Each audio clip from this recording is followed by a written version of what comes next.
7 perkara yang makruh dikerjakan ketika sholat. Sholat merupakan ibadah yang wajib dikerjakan oleh umat Islam dalam kondisi apapun. Terlebih, sholat disebut sebagai tiang agama dan amalan yang pertama kali dihisab. Dalil mengenai perintah sholat sendiri tercantum dalam beberapa ayat Al-Quran. Salah satunya pada surat An-Nisa ayat 103.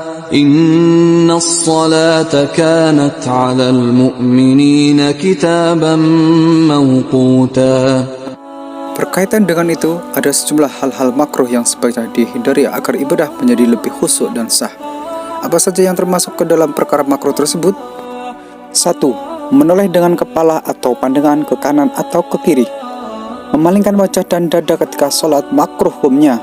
Nabi Muhammad SAW bersabda, itu adalah penipuan yang dilakukan oleh setan terhadap sholat seorang hamba. Hadis riwayat Bukhari.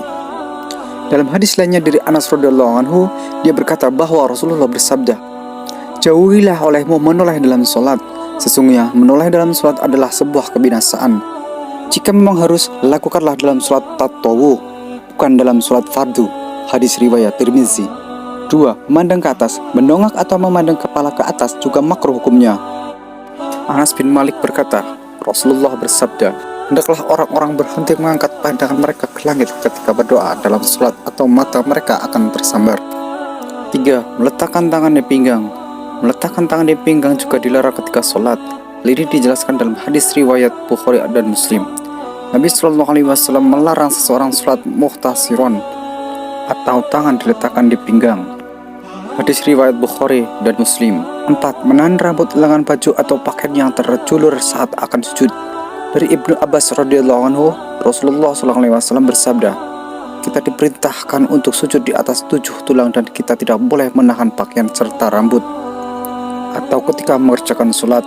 Hadis riwayat Bukhari dan Muslim. 5. Menyelang-nyeling jari, jemari atau bernekat sehingga terdengar bunyi. Jangan membunyikan jarimu ketika sholat. Hadis riwayat Ibnu Majah. 6. Mengusap kerikil lebih dari sekali di tempat sujud. Dari Mu'aikib, ia berkata, aku pernah bertanya kepada Nabi SAW tentang mengusap kerikil dalam sholat. Beliau bersabda, jika salah seorang dari kalian melaksanakan sholat, maka janganlah mengusap kerikil yang menempel dahi, sebab rahmat Allah telah menyongsongnya. Hadis riwayat Tirmizi. 7. Menahan hadas.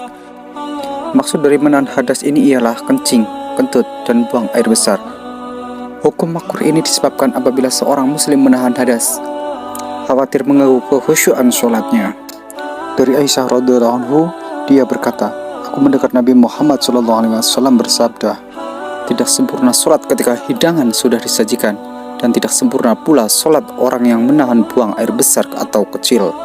Itulah sejumlah perkara yang dimakruhkan dalam sholat.